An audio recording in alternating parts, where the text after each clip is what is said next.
Ya, kita masuk ke jurnal dengan tema The Dark Side of Creativity dengan judul Original Thinkers Can Be More Dishonest.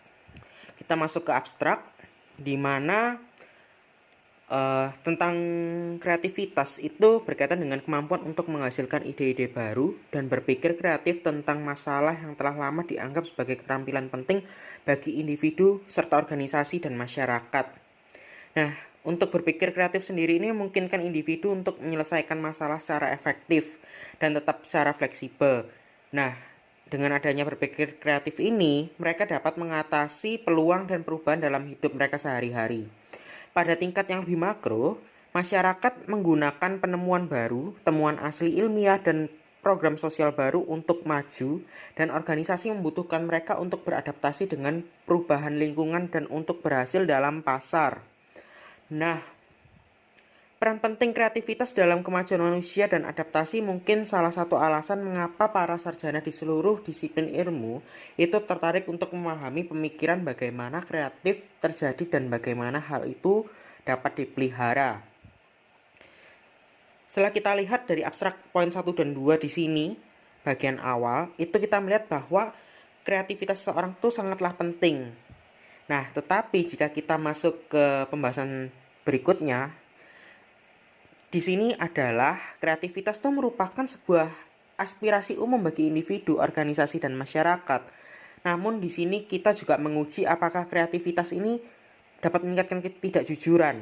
Nah, di sini diusulkan bahwa sebuah kepribadian kreatif dan pola pikir kreatif meningkatkan kemampuan individu untuk membenarkan perilaku-perilaku mereka yang pada akhirnya mendorong perilaku yang tidak etis. Yang kedua, di dalam studi, partisipan dengan kepribadian yang kreatif itu cenderung berlaku curang daripada individu yang kurang kreatif, dan bahwa kreativitas disposisional adalah prediktor yang lebih baik dari perilaku yang tidak etis daripada kecerdasan. Nanti bisa kita lihat pada eksperimen pertama. Nah, oke, kita masuk ke poin selanjutnya. Di poin ketiga itu ada partisipan yang prima untuk berpikir kreatif lebih cenderung berperilaku tidak jujur daripada mereka dalam kondisi yang kontrol. Itu kita bisa lihat pada eksperimen yang kedua.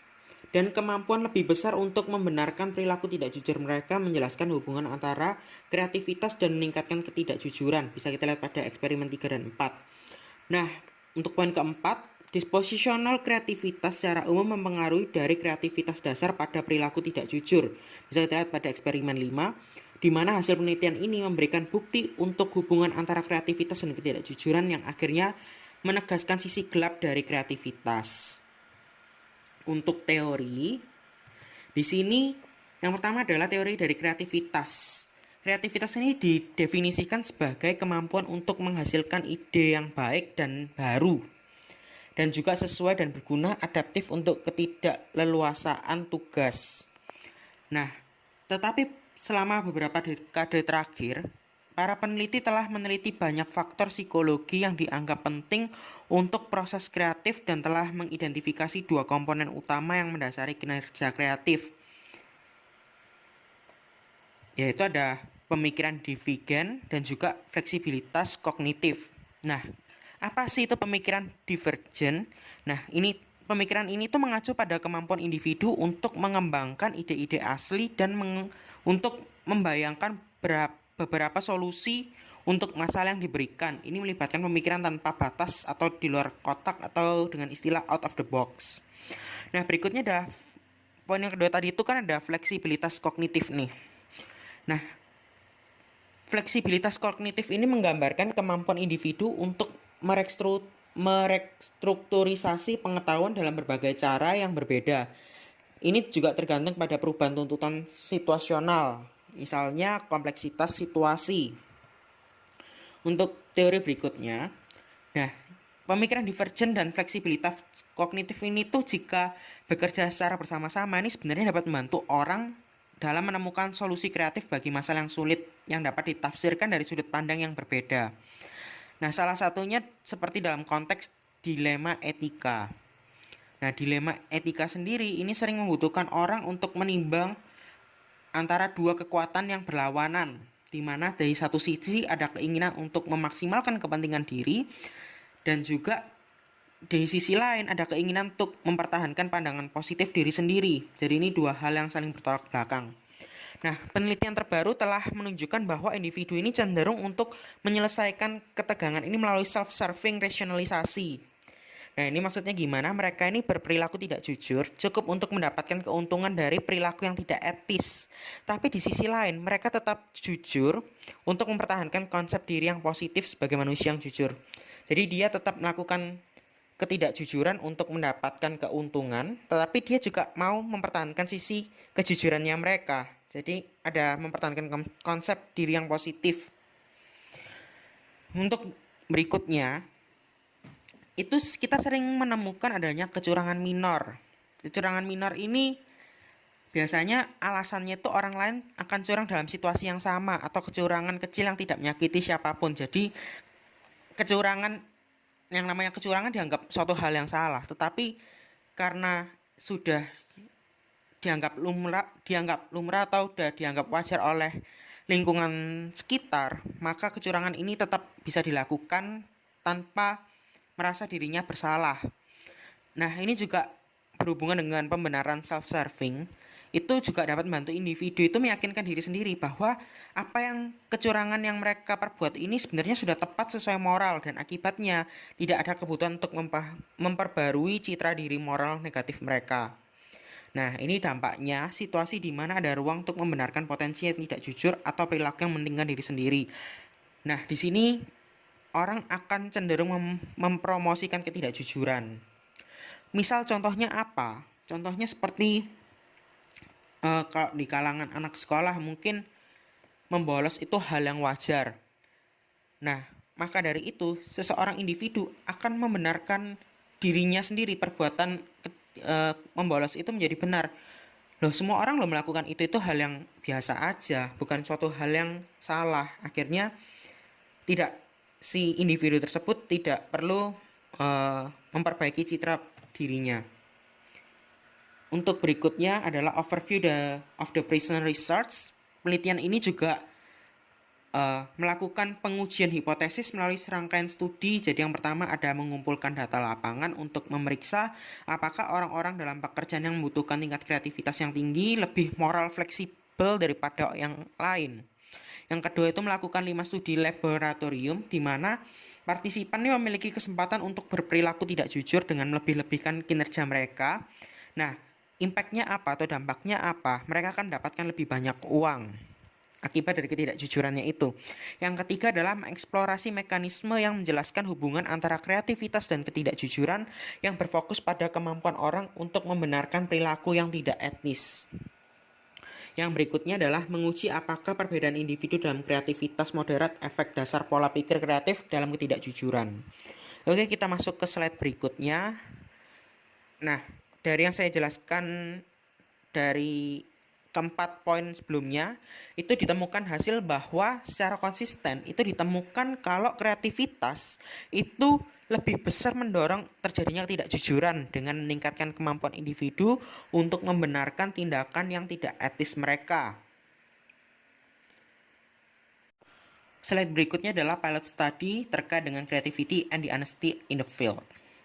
Nah, untuk memulai penelitian ini, itu peneliti mengumpulkan data dari sebuah biro iklan yang terletak di Amerika Serikat Selatan sebanyak 99 orang yang terdiri dari 40 orang pria, di mana rata-rata umurnya 33,48 tahun yang tersebar di 17 departemen yang berbeda.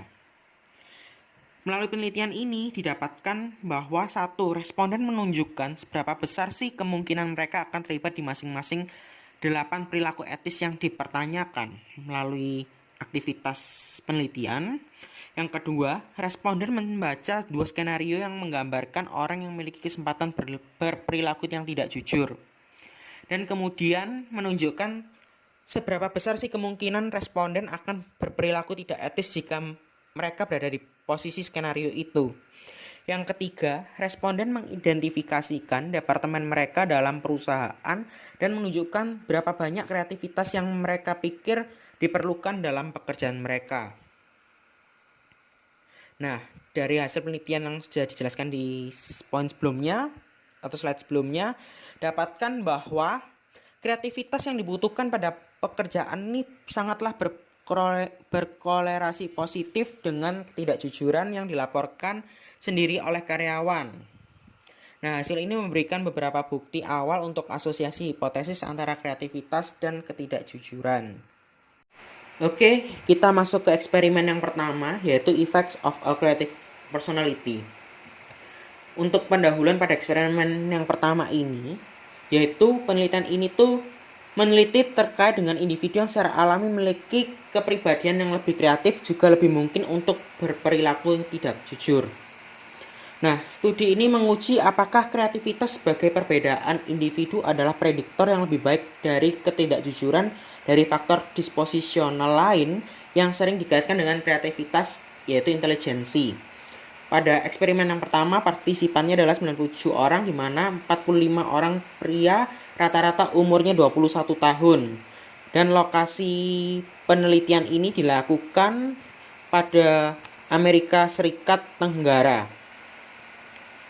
Oke, selanjutnya desain dan prosedurnya itu adalah yang pertama menggunakan prosedur dispositional measures, yaitu ada creativity dan intelligence. Kemudian ada prosedur test, yaitu terdiri atas perception test, problem solving test, dan multiple choice test. Dan juga ada pilot study. Nah, untuk hasilnya, di sini pengukuran dari kepribadian kreatif juga positif dan signifikan berkolerasi dengan tingkat ketidakjujuran. Tapi di sini kita juga tidak menemukan bukti adanya hubungan antara kreativitas dan kecerdasan atau hubungan antara kecerdasan dengan ketidakjujuran. Yang kedua, ditemukan hasil bahwa kreativitas sebagai perbedaan individu positif dan signifikan terkait dengan ketidakjujuran. Hasil menunjukkan dukungan untuk hipotesis bahwa kreativitas disposisional mendukung ketidakjujuran. Oke, kita masuk ke eksperimen yang kedua, yaitu Creative Mindset and Dishonesty. Untuk sebagai pendahuluan, di sini penelitian ini ingin menguji terkait dengan mengaktifasi pola pikir kreatif secara temporer dapat meningkatkan perilaku tidak jujur. Untuk eksperimen kedua ini melibatkan partisipan sebanyak 111 orang yang berlokasi di US bagian Tenggara. Untuk prosedurnya, yaitu partisipan diberikan tugas yang tidak berkaitan. Nah, apa aja? Yang pertama ada berhubungan dengan creativity prime. Di sini partisipan secara acak ditugaskan dalam satu dari dua kondisi dasar. Pola pikir kreatif dilawankan dengan pengendalian. Di sini menggunakan uji kalimat acak untuk memanipulasi pola pikir sejenak dari responden. Untuk prosedur yang kedua adalah manipulation check. Di sini menggunakan media dari Dunker Candle Problem, di mana para responden ini dapat memecahkan masalah bagaimana meletakkan lilin ke dinding agar dapat terbakar dengan sempurna, tetapi tidak menjatuhkan atau menyisahkan lelehan lilin pada meja ataupun lantai. Berikutnya ada problem solving test. Di sini partisipan menyelesaikan tugas pemecahan masalah yang sama dengan 20 matriks yang digunakan di eksperimen pertama. Nah, pada problem solving test ini fungsinya adalah untuk menilai kecurangan atas tugas tersebut melalui perbedaan antara yang dilaporkan oleh partisipan dengan kinerja aktualnya. Yang keempat adalah final questionnaire, di mana partisipan mengisi kuesioner dengan mempertanyakan demografi dan pertanyaan post-eksperimental yang menilai kepedulian mereka terhadap priming. Nah, tetapi pada saat penelitian, kita akan melihat partisipan yang mengindikasikan kepedulian terhadap priming atau tujuan eksperimen akan dikeluarkan dari data. Nah, untuk hasil dari eksperimen kedua adalah, pertama, terkait dengan manipulation check. Persentase partisipan yang dapat menyelesaikan tugas lilin lebih banyak dalam kondisi pola pikir kreatif dibandingkan dengan kondisi pengendalian. Di sini artinya manipulasi priming yang dilakukan secara efektif. Yang kedua ada cheating on the problem solving. Di sini rata-rata matriks di mana partisipan yang telah melebih-lebihkan kinerja mereka itu lebih besar dalam kondisi pola pikir kreatif dibandingkan dengan kondisi pengendalian. Nah, persentase partisipan yang melebih-lebihkan kinerja mereka juga lebih tinggi. Hal ini menunjukkan bahwa bahkan ketika diaktifkan sementara, pola pikir kreatif mendorong ketidakjujuran. Berikutnya adalah eksperimen ketiga, yaitu the power of justification. Pendahuluan dari eksperimen ini adalah kreativitas mendorong ketidakjujuran ketika dalam dilema etika. Tidak etis, karena kreativitas ini meningkatkan kemampuan membenarkan tindakan yang tidak etis. Nah, studi ini menguji bagaimana orang bersikap jika diberi ruang yang banyak maupun sempit untuk membenarkan ketidakjujuran. Dalam melakukan eksperimen ini dilakukan pada 145 orang partisipan atau responden yang berlokasi di US. Untuk desain dan prosedur yaitu dengan menggunakan desain prime, yaitu pengendalian versus kreatif. Yang kedua adalah ruang untuk pembenaran, untuk melihat tinggi versus rendah. Dengan prosedurnya, partisipan diberikan kalimat ajak di eksperimen 2, kemudian menyelesaikan dengan remote action test atau RAT. Nah, RAT ini sendiri merupakan sebuah alat yang digunakan untuk menilai kreativitas dengan menilai kemampuan seseorang untuk mengidentifikasi hubungan antara kata-kata yang berhubungan. Nah, setelah itu partisipan diminta untuk melemparkan dadu dan nantinya bonus akan mengikuti hasil pada dadu. Jika dadu keluar angka 1, maka partisipan hanya mendapat $1 dan seterusnya. Untuk kelompok pembenaran yang rendah, mereka hanya sekali. Sedangkan untuk kelompok yang pembenarannya tinggi, mereka boleh berulang-ulang. Nah, hasil dari eksperimen ini adalah yang pertama terkait dengan manipulation check. Studi ini menggunakan RAT untuk menentukan apakah partisipan cenderung untuk berpikir kreatif untuk menyelesaikan tugas kreatif tersebut dengan sangat baik. Dan juga partisipan dalam kondisi pola pikir kreatif berkinerja lebih baik dibandingkan dengan kondisi pengendalian. Untuk results yang kedua adalah Diral outcome. Bagi partisipan dalam kondisi pembenaran yang rendah, pola pikir kreatif mendorong untuk melaporkan hasilnya lebih tinggi dibandingkan dengan pola pikir netral. Namun, untuk partisipan dalam kondisi pembenaran yang tinggi, perbedaan dari hasil yang dilaporkan dalam kondisi pola pikir kreatif dan pola pikir netral tidaklah mencapai nilai signifikan.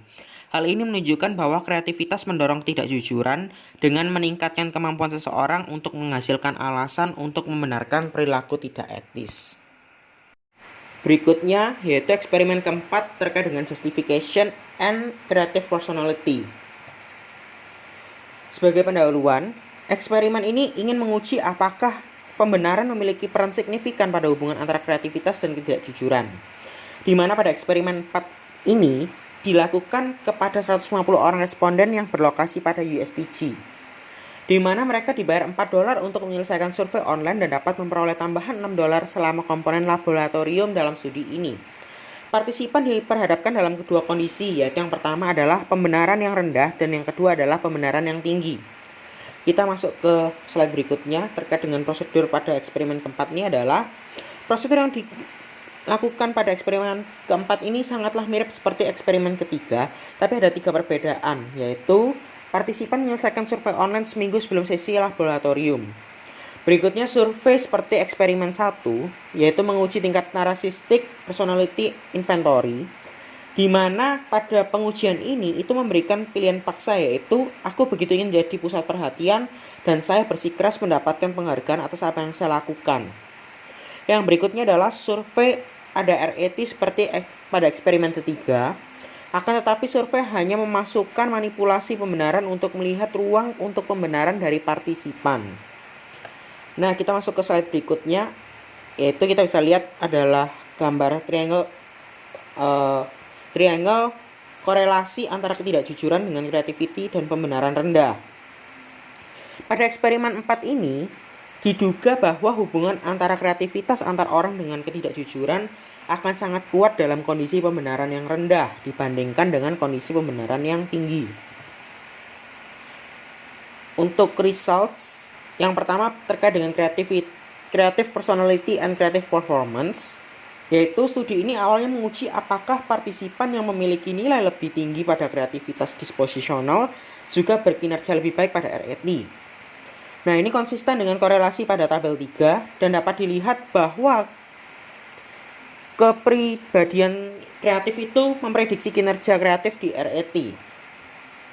Berikutnya terkait dengan diurnal outcome, yaitu pada tabel keempat dapat dilihat bahwa terdapat interaksi signifikan antara pengukuran gabungan atas kepribadian kreatif dan manipulasi pembenaran dalam memprediksi hasil laporan partisipan dalam pelemparan dadu. Ketika partisipan melemparkan dadunya sekali saja, kreativitas disposisi berkorelasi dengan hasil laporan yang lebih tinggi pada pelemparan dadu. Ketika partisipan melemparkan dadu berkali-kali, korelasinya signifikan namun tidaklah kuat. Nah, hal ini menunjukkan bahwa kepribadian kreatif itu mendorong ketidakjujuran dengan meningkatkan kemampuan seseorang untuk membenarkan tindakan yang tidak etis.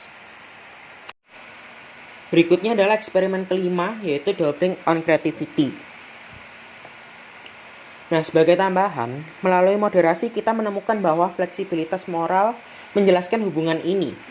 Kita mendesain sebuah studi akhir ulang menguji apakah kreativitas disposisional mempengaruhi efek dari sebuah paradigma kreatif pada perilaku tidak jujur. Nah, pada eksperimen kelima ini dilakukan kepada 108 orang pelajar atau responden yang berlokasi pada universitas di USTL. Nah, di sini para responden ini dibayar sebesar $2 pada saat datang dan $4 jika menyelesaikan sebuah survei online. Dan mereka bisa mendapatkan $10 lagi berdasarkan kinerja dalam penelitian. Nah, keempat studi di atas menunjukkan sebuah hubungan antara kreativitas dan perilaku tidak jujur. Ketika kreativitas diuji baik sebagai perbedaan individu dan dimanipulasi secara eksperimental. Nah, untuk desain dan prosedur dari eksperimen kelima ini adalah, di sini penelitian eksperimen 5 menggunakan desain dan prosedur yang sama dengan percobaan 2 dengan satu perbedaan. Nah, sebagai tambahan dari menghindari sesi dalam laboratorium, partisipan harus menyelesaikan survei online terlebih dahulu dengan 3 pengukuran dari kepribadian kreatif yang digunakan dalam percobaan 1 dan 4. Nah, pada eksperimen kelima ini, results-nya adalah hasil yang menunjukkan bahwa kreativitas disposisional memoderasi hubungan antara memprimakan paradigma kreatif dan kinerja kreatif sebagaimana dalam hubungan antara paradigma kreatif dan perilaku tidak jujur. Untuk discussion-nya yaitu adalah mayoritas dari pekerjaan di atas menekankan pada potensi dan keuntungan nyata dari pemikiran kreatif. Kreativitas juga merupakan beneficial pada level individual yang membantu kita mengelola hidup kita dan menemukan solusi kreatif baik untuk problem umum atau problem yang sulit. Berikutnya untuk kesimpulan atau conclusion-nya adalah kita menemukan sebuah hubungan antara kreativitas dan ketidakjujuran, di mana riset ini menyediakan sebuah langkah kritis untuk pemahaman bagaimana kreativitas dihubungkan dengan perilaku tidak etis. Seperti yang sudah diungkapkan oleh Masar et al. Tahun 2008, kemampuan dari sebagian besar orang untuk berperilaku tidak jujur mungkin terhubung dengan kemampuan mereka untuk berlaku curang dan pada waktu yang sama merasa bahwa mereka bertindak sebagai individu yang bermoral. Sekian pembahasan untuk jurnal kita pada hari ini yang berjudul Original Thinkers Can Be More Dishonest. Terima kasih.